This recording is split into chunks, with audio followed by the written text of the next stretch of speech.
You get up on your little 21-inch screen and howl about America and democracy. There is no America. There is no democracy. There is only IBM and ITT and AT&T and DuPont, Dow, Union Carbide, and Exxon. Those are the nations of the world today.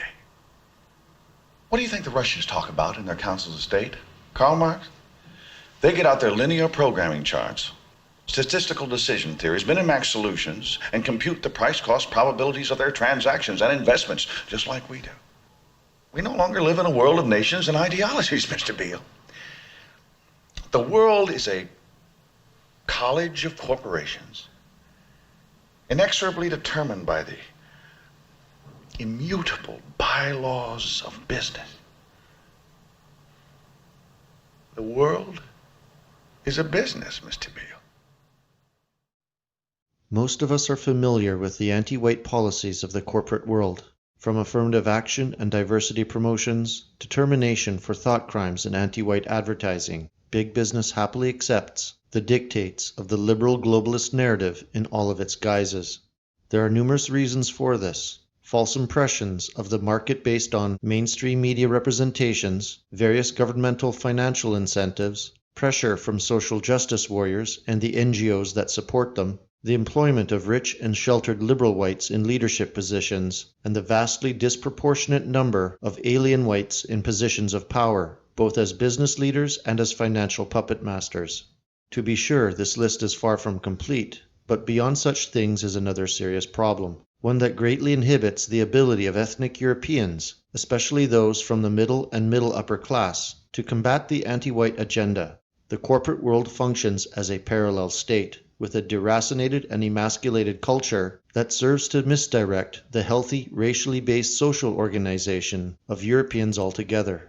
According to the Bureau of Labor Statistics, the average American spends more time working than doing any other activity. Our jobs not only occupy a great deal of our time, but also a tremendous amount of mental space as well.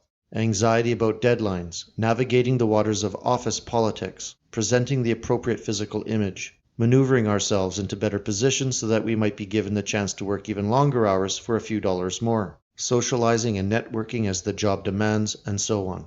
What might seem like an 8, 9, or 10-hour workday is in reality quite a bit longer, and involves many things that do not directly apply to the specific set of tasks any given job requires.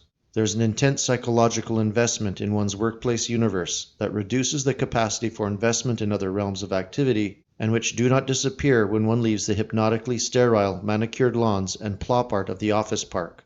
Honor, loyalty, and duty are now directed towards one's employer and co-workers, rather than towards the state, the nation, and all too often, even the family.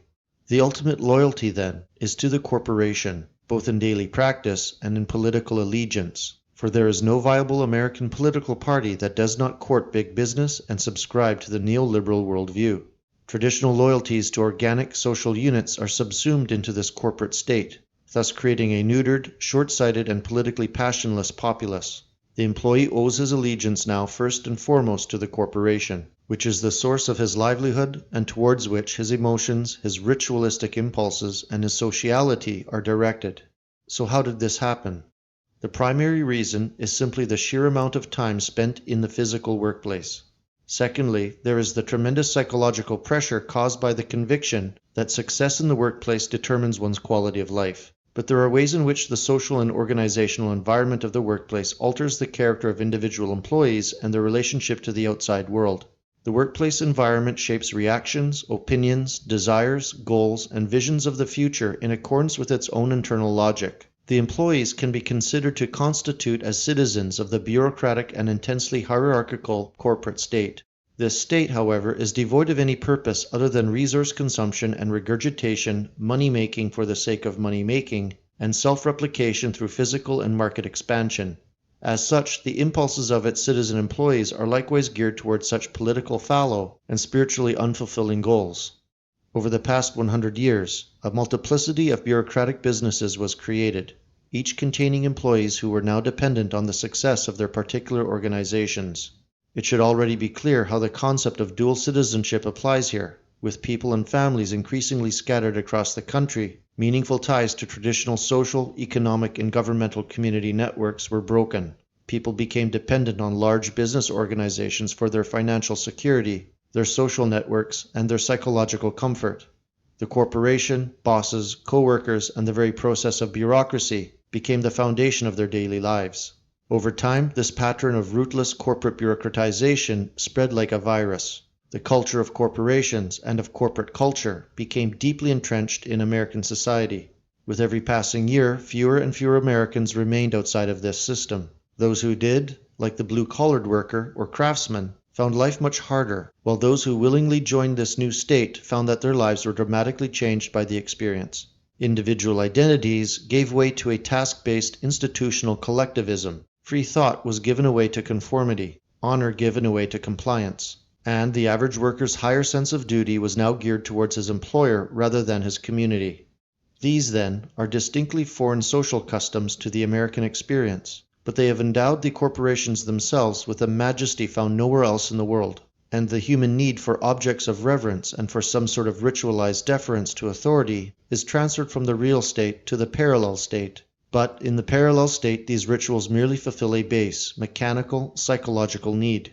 There is no higher purpose, no deeper understanding of one's place in the local community, the nation, or indeed the universe that is illuminated by these empty substitute rituals. They function only to divert these basic human impulses away from the recreation of an organic nation-state.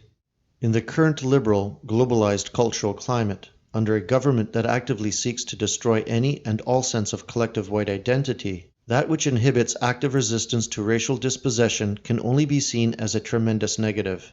The question before us is, how to reclaim a position of authority so that these natural human traits can be reoriented towards racial self-preservation.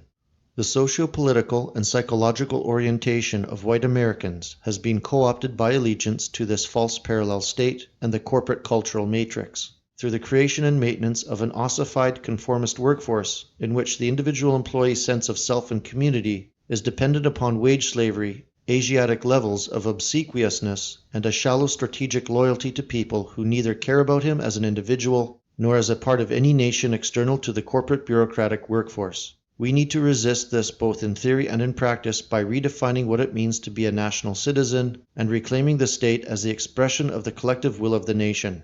Vital to this effort will be the disestablishment of the parallel state, a permanent end to corporate dual citizenship, and a profound shift in our understanding of the relationship between the nation-state and the economy.